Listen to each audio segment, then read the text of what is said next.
Hello friends, welcome to my channel. आज है 3 जून 2021 और आज 3 जून 2021 से एग्ज़ाम के पॉइंट ऑफ व्यू से जितने भी इंपॉर्टेंट करंट अफेयर्स बन सकते हैं आज की इस वीडियो में हम लोग डिस्कस करेंगे। क्वेश्चन जितने भी क्वेश्चन है बहुत ही सेलेक्टिव है, आने वाले एग्जाम के पॉइंट ऑफ व्यू से बहुत ही इंपॉर्टेंट है। तो चलिए शुरू करते हैं। आज की वीडियो का पहला प्रश्न है, हाल ही में रामनाथ कोविंद ने किसे अंडमान निकोबार के कमांडर इन चीफ नियुक्त किया है? तो किसे नियुक्त किया गया है?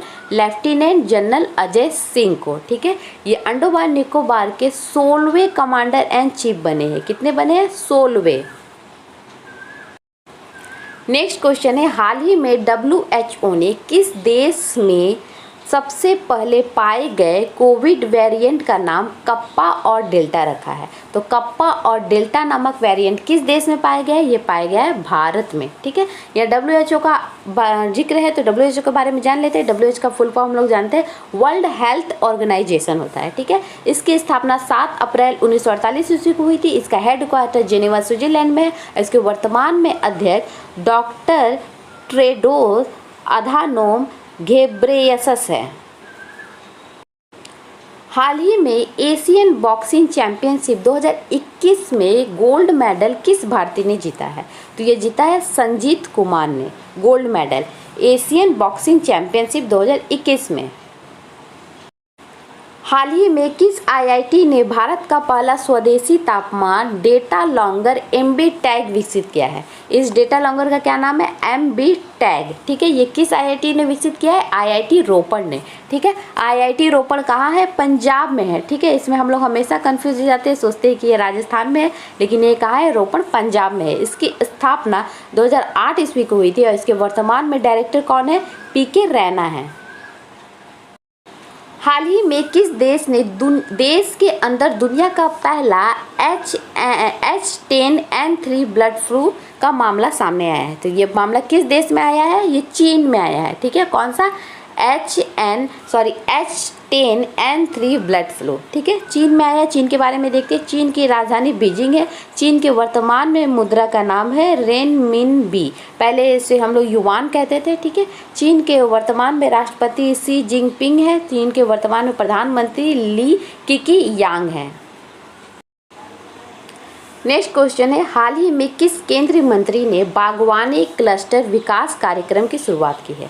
तो इसकी शुरुआत की है नरेंद्र सिंह तोमर ने की है। ठीक है, यह जानते हैं हमारे देश के केंद्रीय कृषि और किसान कल्याण मंत्री है। ठीक है, वर्तमान में कौन है? नरेंद्र सिंह तोमर। हाल ही में centre for world university ranking 2021-22 में किसे शीर्ष स्थान पर किस यूनिवर्सिटी को प्राप्त है? शीर्ष स्थान पर कौन सा यूनिवर्सिटी है? इसका नाम है हार्वर्ड यूनिवर्सिटी। ये कहाँ है? USA में, यूनाइटेड स्टेट ऑफ अमेरिका में है। हाल ही में 3 जून को विश्व स्तर पर कौन सा दिवस मनाया गया? तो ये दिवस मनाया गया वर्ल्ड बाईसाइकिल डे। जैसे कि हम लोग जानते हैं साइकिल जो होता है बहुत ही एफोर्डेबल है, इको फ्रेंडली है और इससे हमारे हेल्थ बहुत सारे बेनिफिट्स होते हैं साइकिलिंग करने से। तो इसी के साइकिल के यूज़ को, साइकिल के उपयोग को बढ़ावा देने के लिए उससे होने वाले हेल्थ बेनिफिट के प्रति लोगों को जागरूक करने के लिए प्रत्येक 3 जून को विश्व स्तर पर वर्ल्ड बाईसाइकिल डे मनाया जाता है। नेक्स्ट क्वेश्चन है, हाल ही में मैग्मा फिनकॉर्प के नए अध्यक्ष कौन बने हैं? ठीक है, तो मैग्मा फिनकॉर्प के नए अध्यक्ष बने हैं आदर पूनावाला। ठीक है, सबसे पहले ये मैग्मा फिनकॉर्प के बारे में बता देते हैं। ये एक प्रकार की नॉन बैंकिंग फाइनेंस कंपनी है जो छोटे छोटे लोन जैसे कार लोन हुआ, किसानों को ट्रैक्टर लोन हुआ, इस प्रकार के लोन उपलब्ध कराती है।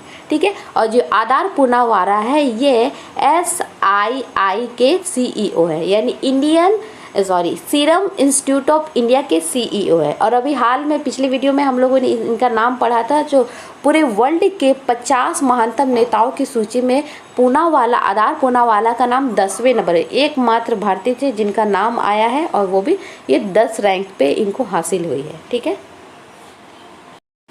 हाल ही में 2 जून को किस राज्य ने अपना 7वां स्थापना दिवस मनाया है? तो 7वां स्थापना दिवस 2 जून को किसने मनाया है? तेलंगाना ने मनाया है। ठीक है, तेलंगाना की स्थापना हम लोग जानते हैं 2 जून 2014 को हुई थी। इसकी राजधानी हैदराबाद है। इसके वर्तमान में गवर्नर है तमिली साई सुंदर राजन और इसके मुख्यमंत्री कौन है वर्तमान में? के चंद्रशेखर राव। नेक्स्ट क्वेश्चन है, हाल ही में वर्ल्ड हेल्थ असेंबली ने किस दिन को वर्ल्ड एंटी डे के रूप में मान्यता दी है? तो किस दिन को दी है?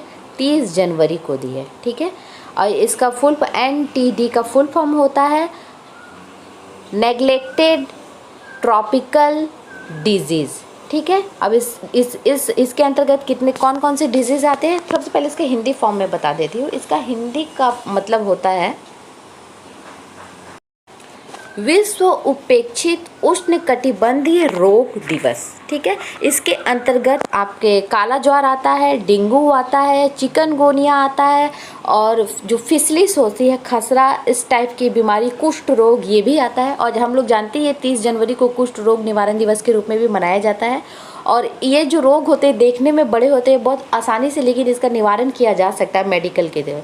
तो इस दिन को WHO जो है, वर्ल्ड हेल्थ असेंबली जो है, ये WHO की एक उप संस्था है, मतलब उसी का एक पार्ट है। तो हेल्थ मतलब जो है, ये पूरे विश्व में जितने भी हेल्थ संस्था है, इस सब को इस रोग के प्रति जागरूकता लाने के लिए, इस रोग के प्रति लोगों का ध्यान आकर्षित करने के लिए और इसके प्रति मतलब होता है ना निवारण के लिए सबका ध्यान आकर्षित करने के लिए इस दिन को ये रूप में मान्यता दी गई है। ठीक है, हाल ही में राष्ट्रीय मानव अधिकार आयोग मतलब नेशनल ह्यूमन राइट कमीशन के नए अध्यक्ष कौन बने हैं? ये बने हैं अरुण कुमार मिश्रा। ठीक है, ये हमारे देश के सुप्रीम कोर्ट के पूर्व मुख्य न्यायाधीश भी है। ठीक है, यहाँ NHRC का आया है मतलब जिक्र, तो यहाँ इसका बता दें, इसका फुल फॉर्म तो जान रहे हैं हम लोग, नेशनल ह्यूमन राइट्स कमीशन है। इसकी स्थापना 12 अक्टूबर 1993 ईस्वी को हुई थी और इसका हेड क्वार्टर नई दिल्ली में है। अब आज की वीडियो का अंतिम प्रश्न, हाल ही में कौन सी संस्था वन नेशन वन स्टैंडर्ड योजना में शामिल होने वाली पहली संस्था बनी? तो ये कौन सी संस्था है? ये है RDSO। ठीक है, RDSO। तो RDSO जो है एक रेलवे के जो मतलब उप संस्था है, रेलवे के अंतर्गत काम करती है और ये रेलवे के स्टैंडर्ड को मतलब भारतीय रेलवे के स्टैंडर्ड को मानक करती है, मानक उसके मापती है। ठीक है, स्टैंडर्ड को निर्धारित करती है। इसका फुल फॉर्म होता है research design and standard organisation. इसकी स्थापना 1921 ईस्वी को हुई थी। इसका हेड क्वार्टर लखनऊ में है। चलिए अब पिछले वीडियो में पूछे गए प्रश्न को देख लेते हैं। तो हाल ही में हेमंता बिस्वा शर्मा किस राज्य के नए मुख्यमंत्री बने हैं? तो हेमंता बिस्वा बने हैं असम के। ये असम राज्य के 15वें मुख्य मंत्री बने हैं। ठीक है, अब आज का प्रश्न है, 3 जून को विश्व स्तर पर कौन सा दिवस मनाएगा? ठीक है, world milk day, world bicycle day, world environmental day या इनमें से कोई नहीं। जो भी प्रश्न आपको, जो भी आंसर आपको उचित लगता है कमेंट सेक्शन में देने का प्रयास कीजिए। मिलते हैं नेक्स्ट वीडियो में, तब तक के लिए धन्यवाद।